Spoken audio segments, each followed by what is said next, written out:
wings above the blue Atlantic, with the modern navigator reversing that first westward route of the gallant caravels of Columbus, Cabral, and Vasco da Gama.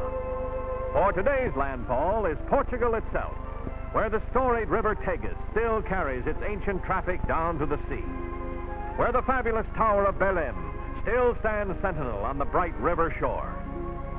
Long ago, from the site of this historic landmark, Vasco da Gama sailed on his epical voyage to India. The harbor of Lisbon could tell 1,000 stories, tales of glittering Roman galleys, of the intrepid navigators of Prince Henry's day, of that golden age when Portugal ruled over half of the known world. Those glories are gone now, but Lisbon's beautiful Avenida da Liberdade symbolizes the eternal city of the Tagus. Combining the atmosphere of yesterday with the spirit of tomorrow, Lisbon today is a metropolis of some 800,000.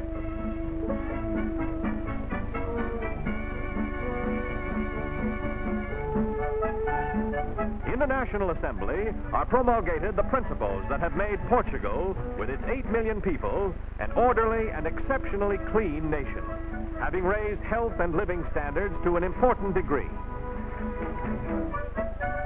Lisbon is a city of landmarks. The famous Rocio, known as Rolling Motion Square because of its undulating mosaic pattern that creates in one the feeling of rolling over the ocean waves.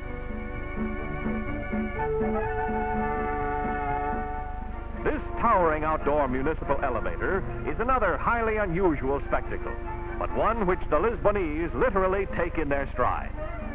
Designed by Gustave Eiffel of Paris Tower fame, it has long conveyed the busy citizen from one level of his hilly city to another.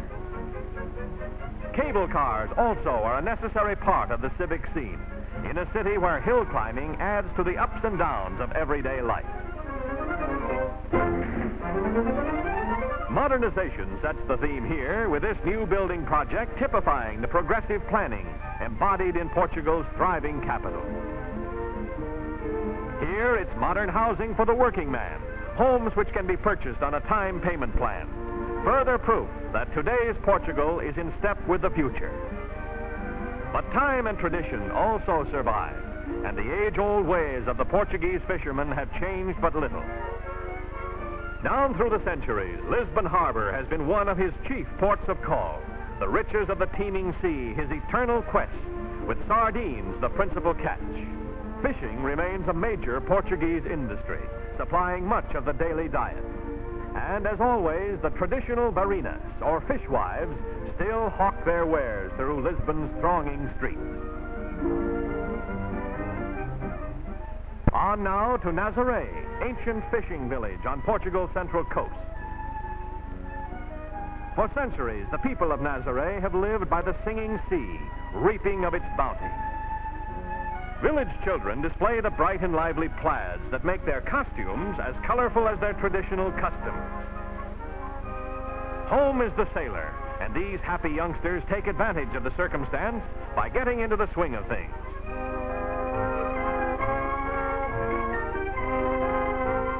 The village fish market presents a picture of activity, as varinas and housewives bargain for the catch. To the highest bidder goes the prize, but not without plenty of sales talk. Fish is the mainstay of the Portuguese diet. Meat is not only scarce, but strictly reserved for special occasions. The size of fishing operations at Nazaré may be judged by the immensity of this huge net, which requires the combined efforts of men and oxen to prepare it for another day's hunting in the Atlantic. Putting the nets aboard is another laborious procedure, but these hardy fishermen faithfully follow the ways of the past. Now it's down to the sea in ships. This ancient Phoenician craft, with its grotesquely peaked prows, is particularly suited to Nazaré's harborless coast, where since time immemorial her fearless fishermen have braved the long rolling tide. What's wrong with this picture? Nothing. Not when that strongman act is done with Portuguese cork. In the central and southern provinces, the country's great cork forests cover some 1.5 million acres. The law decrees that cork oaks may be stripped only once in 9 years. Yet annually, these same forests provide more than 150,000 tons, the vast majority of which is exported to the markets of the world. Weighing but 1/4 as much as water, cork bark, with its compressibility and its insulating qualities, has long been used in the manufacture of innumerable products. And Portugal is the leader in the growth and processing of this valuable commodity. When it comes to windmills, Portugal has them by the hundreds. Don Quixote himself might well have tried his trusty lance on this creaking grain grinder. These clay pots whistle as the blades turn.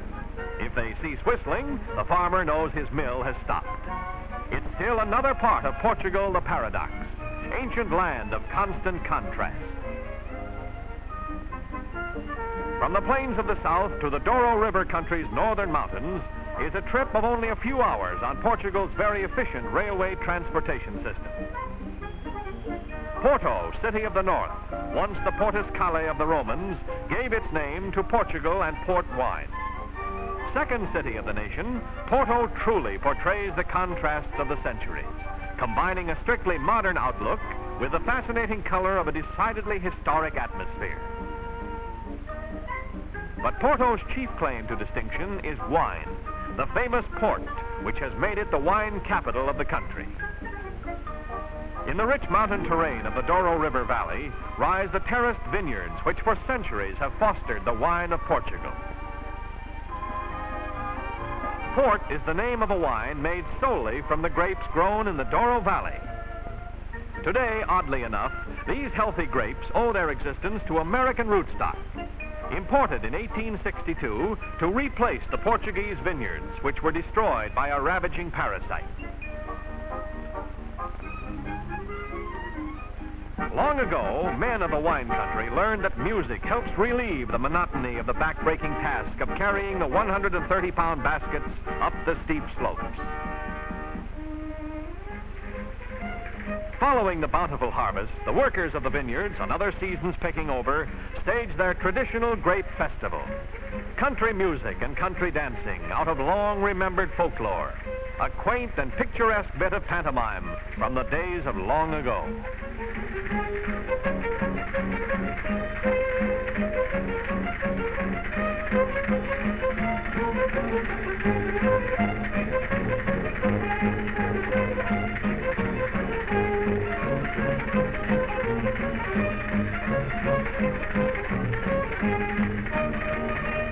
Such is Portugal, historic homeland of the world's great discoverers, proud in her history, proud in her people, taking her place today in that family of free nations upon which so much depends in this world of ours.